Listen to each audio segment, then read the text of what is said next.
പത്തനംതിട്ട ജില്ലയിലെ കൊടുമണ്ണിൽ ഭക്തിയും വിശ്വാസവും ഒന്നിക്കുന്ന ഒരു അപൂർവ ക്ഷേത്രമുണ്ട്.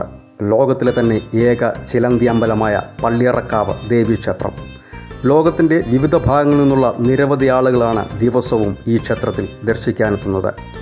ചിലന്തി വിഷ ചികിത്സയ്ക്കും പ്രശസ്തമാണ് ഈ ക്ഷേത്രം. വൈദ്യശാസ്ത്രത്തിന് പോലും വിസ്മയം കൊള്ളിക്കുന്ന ഈ ചികിത്സാ സമ്പ്രദായത്തിന് പിന്നിലെ രഹസ്യത്തിൻ്റെ ചുരുളുകൾ ഇന്നും അജ്ഞാതമായി തുടരുന്നു. ചിലന്തി വിഷമേറ്റവർ പള്ളിയറക്കാവിലമ്മയെ കുളിച്ചു തൊഴുത് മലർനിവേദ്യം നടത്തണം. ഇതോടൊപ്പം കിട്ടുന്ന ജപിച്ച ഭസ്മം ശരീരത്തിൽ പുരട്ടുകയും ചെയ്യണം. ഇവിടുത്തെ ഔഷധ ഗുണമുള്ള കിണറ്റിലെ ജലവും വിശേഷമാണ്. ഒരാഴ്ച കൊണ്ട് അസുഖം മാറിക്കിട്ടുമെന്നാണ് വിശ്വാസം. അതെത്രേ വിഷം നിറഞ്ഞ ചിലന്തി തന്നെ ആയാലും. ഈ ക്ഷേത്രത്തിൻ്റെ ചരിത്രത്തിലേക്ക് പോയാൽ ദക്ഷിണ ഭാരതത്തിൽ സംസ്കൃത കാവ്യരചന അസാധ്യമെന്ന് വിധിയെഴുതിയ കാലത്ത് ഭാരതത്തിനു മുന്നിൽ കേരളത്തിൻ്റെ പ്രശസ്തി ഉയർത്തിയ മഹാകവി ശക്തിഭദ്രനിൽ നിന്ന് തുടങ്ങണം. ചെന്നീക്കര സ്വരൂപമെന്ന് പേരുകെട്ട ബ്രാഹ്മണകുലത്തിൽ ജനിച്ച ശക്തിഭദ്രനാൽ സ്ഥാപിക്കപ്പെട്ടതാണ് ഈ ക്ഷേത്രം. ചെന്നീക്കര തമ്പുരാക്കന്മാരിൽ രവീന്ദ്ര വിക്രമൻ പ്രശസ്തനായ വിഷചികിത്സകനായിരുന്നു. അപൂർവങ്ങളായ അങ്ങാടി മരുന്നുകളുടെ ശേഖരം തന്നെ അദ്ദേഹത്തിനുണ്ടായിരുന്നു. രവീന്ദ്ര വിക്രമന് 3 പെൺമക്കളായിരുന്നു. തൻ്റെ കാലശേഷം ചികിത്സ തുടർന്നു കൊണ്ടുപോകാൻ സാധ്യമല്ലെന്ന് മനസ്സിലാക്കിയ തമ്പുരാൻ വലിയ കിടങ്ങ് കുഴിച്ച് തൻ്റെ സമ്പാദ്യമായ മുഴുവൻ അങ്ങാടി മരുന്നും അതിലിട്ട് മൂടി. ക്ഷേത്രത്തിന് ചുറ്റുമായി കുഴിച്ച ഈ കിടങ്ങിൽ നിന്ന് വരുന്ന ഔഷധജലമാണ് ക്ഷേത്രക്കിണറ്റിൽ എത്തിച്ചേരുന്നതെന്നാണ് വിശ്വാസം. ക്ഷേത്രക്കിണറിനെ ഔഷധ ഗുണമുള്ളതായി കൽപ്പിക്കുവാനും ഇതുതന്നെ കാരണം. തമ്പുരാൻ്റെ കാലശേഷം മക്കളിൽ മൂത്തവൾ വസൂരി വന്ന് മരിച്ചു.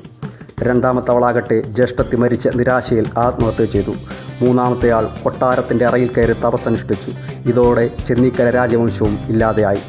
കാലശേഷം പറഞ്ഞ് എഴുതി വച്ചിരിക്കുന്ന ചെമ്പോല പ്രമാണത്തിൻ്റെ അടിസ്ഥാനത്തിൽ തമ്പുരാൻ്റെ സ്വത്തവകാശം മണ്ണടി വാക്കവഞ്ഞിപ്പുഴ മഠത്തിനായി. നാളുകൾക്ക് ശേഷം അവിടെ നിന്നും ആളുകളെത്തി അറ തുറന്നു നോക്കുമ്പോൾ ചിലന്തികളെ കൊണ്ട് മൂടിയ തമ്പുരാട്ടിയുടെ അസ്ഥികൾ മാത്രമാണ് കണ്ടത്. അങ്ങനെ ആ തമ്പുരാട്ടി ചിലന്തി അമ്മയായി. ദേവസ്ഥാനം കൽപ്പിച്ചു നൽകിയതോടെ കൊട്ടാരത്തിൻ്റെ നിലവറയിൽ ചിലന്തി തമ്പുരാട്ടിക്കും കിണറ്റുകല്ലിൽ മൂത്ത തമ്പുരാട്ടിക്കും നിവേദ്യം നൽകി വരുന്നു. കാലക്രമത്തിൽ തമ്പുരാട്ടിയെ വിധിപ്രകാരം പള്ളിയറ ക്ഷേത്രത്തിൽ പ്രതിഷ്ഠ നടത്തിയെന്നാണ് വിശ്വാസം. ചിലന്തി അമ്പലത്തിന് പിന്നിലെ ഒരു ഐതിഹ്യം ഇതാണ്.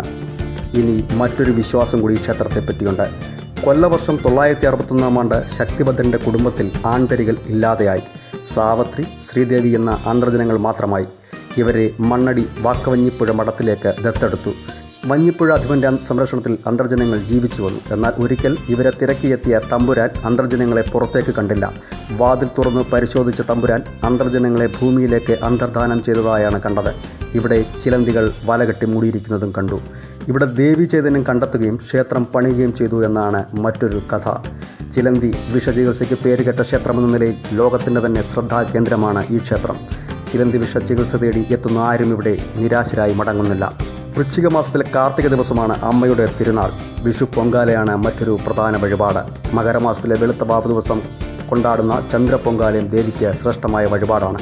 തിരുവിതാംകൂർ ദേവസ്വം ബോർഡിന് കീഴിലാണ് ഇന്നീ ക്ഷേത്രം. കൊടുമണ്ണിൽ നിന്ന് 3 കിലോമീറ്റർ അകലെ മാത്രമാണ് ചിലന്തികൾക്കായി ലോകത്തുള്ള ഒരേ ഒരു ക്ഷേത്രം സ്ഥിതി ചെയ്യുന്നത്.